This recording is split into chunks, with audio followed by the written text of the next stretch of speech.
A chemical associated with a type of weed killer popping up in breakfast foods. CBS 17 investigator Steve Sprasia looking into the concerns and the impacts it could have on your health. They say breakfast is the most important meal of the day. But some scientists are concerned that a weed killer, which is used on these grains before they're made into the cereal, could end up in it in unsafe levels in the finished product. It is a claim rejected by both the food makers as well as the maker of the weed killer. The substance is glyphosate, a weed killer used to keep crops like corn and other grains from being strangled by weeds which would overtake the fields. The way glyphosate works, an entire field like this gets sprayed, and then weeds like this, they end up absorbing it, whereas crops like corn, they're genetically modified so it doesn't affect them.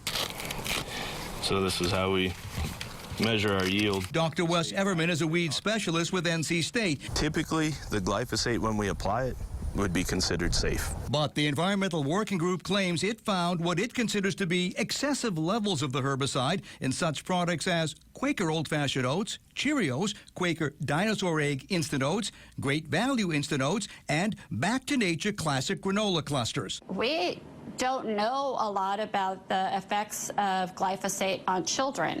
The World Health Organization says glyphosate is a probable carcinogen. The state of California lists it as a chemical known to the state to cause cancer. But at what levels? Monsanto says an adult would have to eat 118 pounds of the food item every day for the rest of their life in order to reach the EPA limit, and maintains glyphosate does not cause cancer and has more than a 40-year history of safe use.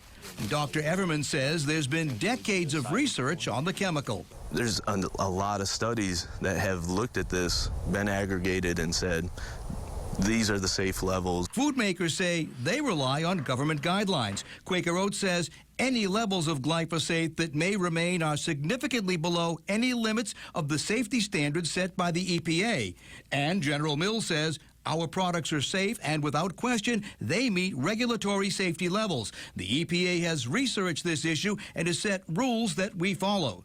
And though science is always changing, the EPA currently says the chemical is safe when used as directed. Getting answers for you, I'm consumer investigator Steve Sprasia.